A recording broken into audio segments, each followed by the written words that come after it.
We're going to welcome in, as we do this time every week, Mark Trible of the Courier Post. Good morning, Mark. Good morning, Sully. What's happening, boss? I was just listening to that replay of Nick. Yeah, I was listening last night, and great job, Nick. I know I said it on Twitter, but, that was excellent work. You and Mr. Williams both you guys are great. Appreciate it, man. Nick, you gonna do the Trible Sully impersonation? He's got it down pat, Mark. I think it's pretty good. I got the enunciations for Mark are pretty good. Where he goes, "Good morning, Sully." I think it's pretty good. That's perfect. It's pretty good. It's pretty good. I'd say I love doing it, but it's almost as good as Dave's Rich Q impersonation. I think it's better. I think it's better. I got to listen to more Rich Q. I haven't been driving around at around noon lately. So if you start doing it, pop him on because you start picking up his mannerisms too. 9:43, 18 minutes to play with. We still got the McGarry impression. What is at the end of the year spectacular? I keep meaning to ask Rich Q what he says on his sign off there. He says something in Spanish. I forget. It's hasta luego. I forget. I don't know. I don't want to screw it up. Mendia. Something like that. I don't know what that means. It might mean like have a good day. I don't know. I don't want to screw it up and have him yell at me. We got a lot of free time here on Saturday mornings. It happens, Sully. It happens to the best of us. What's happening, Mark? Are you up there today for Bowl Championship Series or whatever it's called? No, I'm not, man. I'll be following from afar, but I'm excited to see. What are you taking an extended vacation down there in Virginia or something? Nah, man. I'm got some office work. Got a lot of end of year football stuff cobbled together.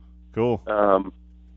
These bowl games, quote unquote, are a bit of a hike for really just a banner and a made up trophy, Sully. So I'm gonna stay at home and follow along and put together something. Probably put together some stuff for the end of the year. So instead, you send Friedman up there on 2 hours sleep. Hey, wasn't my call, but Friedman he did the non-public championship game. Yeah, the Group 2 championship last night, and did a great job. Had a great column. He's got a new baby, so he doesn't even know what day it is these days. He's on like half-hour sleep increments. That's right, baby Avery, and what a cutie, man. He's certainly. Like you said, he's burning the midnight oil, Sully. something you and I don't have to worry about. We've avoided that whole marriage and kids stuff at least at this point. Yeah, so far so good, right? I mean, that's kind of the way I'm looking at it. But yeah, we still get to get a decent amount of Z's. Although for you, man, you get up early and do this show, so. Last night was tough because I got home at like 10:30, and by the time I got everything all cobbled together and all my tweets and Facebook and the story and all that stuff, it was after midnight by the time I got done with everything. So and then you can't really fall asleep till I didn't get to sleep about 1:30. So I was telling Trible I had a dream where I was calling out sick and it was no big deal, and then I better get up. Yeah, you better get up for this, Sully. There's been a couple times where you've actually woken me up to do this show. And I can remember one time in a motel in Atlantic City wrestling weekend. We're wrestling? That may take the cake. Yeah. That one may take the cake. You're like outside in a towel after a shower. You're like, yeah, I'm good. I'm good to go. Yeah, that's right. And no offense to the Better Business Bureau of Atlantic City, but however that motel is still open, I would love to know how. I'm standing in the hallway in a towel. The towel's like the size of a. I don't even want to get into that, but I'm standing there and I'm talking wrestling matchups. I'm freezing cold. I think it's probably snowing outside.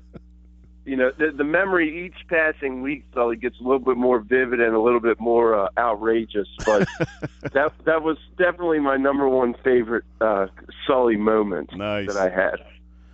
We're talking with Mark Trible of the Courier Post. And, Mark, I know you weren't at the game last night, but you saw the highlights and stuff. And talk about this St. Joe team a little bit. They kind of were picked to go 12-0 pretty easily, early in the season.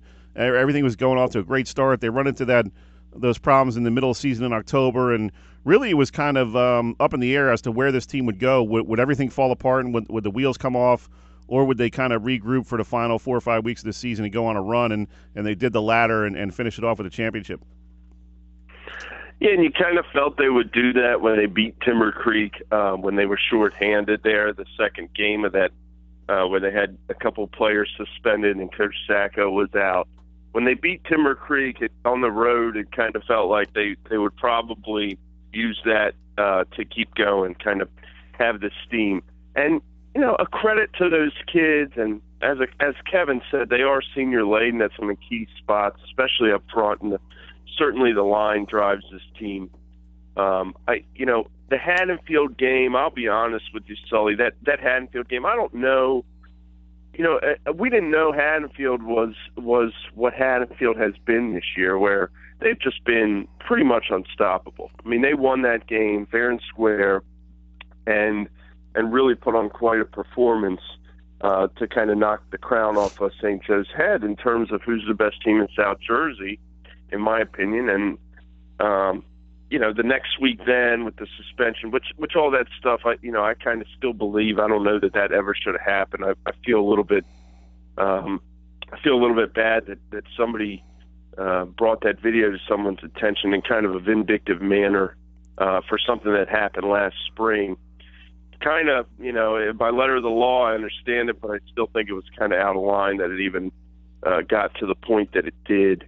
So you kind of, you're playing without Coach Sacco. You lose 51-0 at home.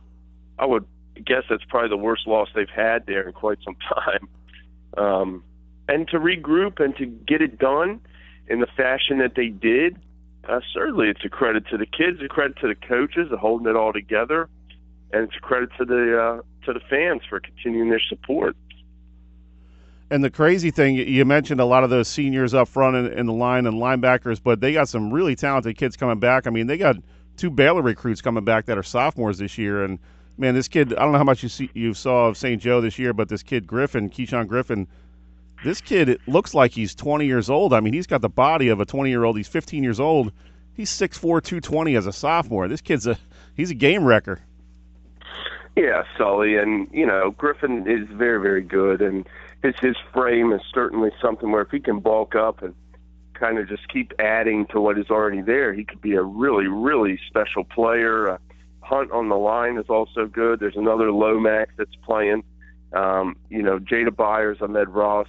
They certainly have a lot of talent coming back, but they're always going to have talent coming back, right? It's St. Joe. I look at the other side of this coin too, Sully, and, you see Spirit was very young, especially defensively. I think they're taking their steps forward too. I think this is, non-public Group 2. Let's be honest, outside of those 2 teams in that group, really not a lot of competition.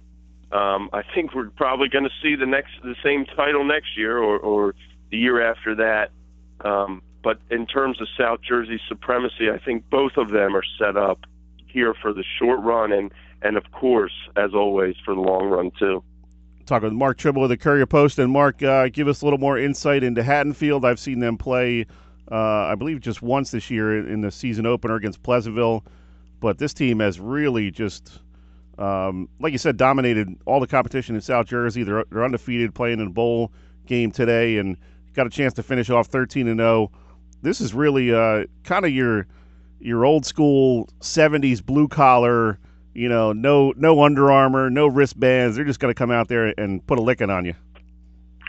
Yeah, Sully, and they have that unique blend of, you look at talent, experience, and excellent coaching, right? And those 3 things, and not just experience, but experience in big games. This team won a championship last year. They had a 3-game losing streak last year running into the playoffs. And after that first, they won the first round of the playoffs. They haven't lost since.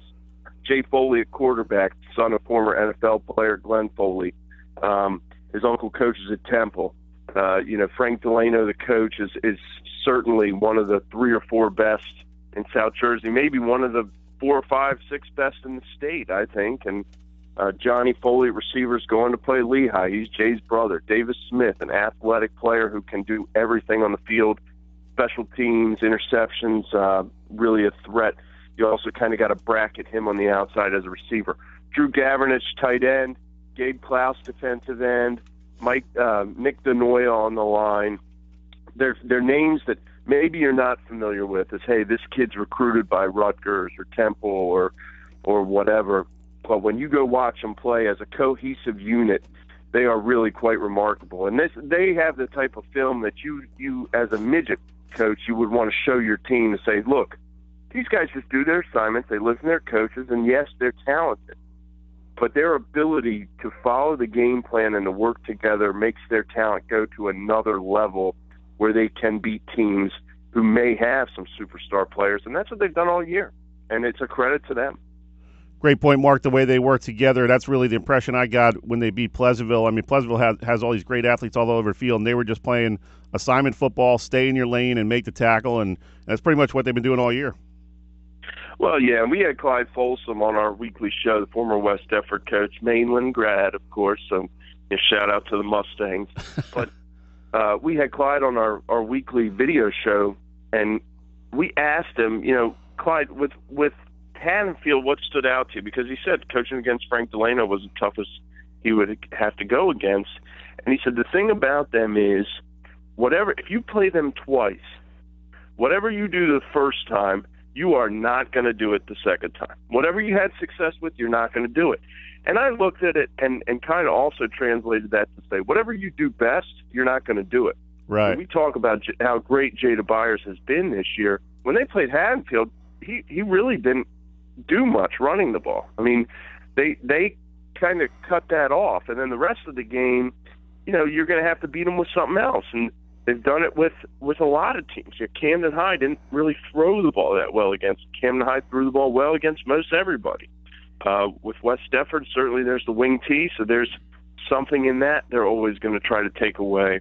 It will be interesting with a team like Hillside that they haven't seen, except on tape, to figure out how they hone in and kind of get rid of that top threat.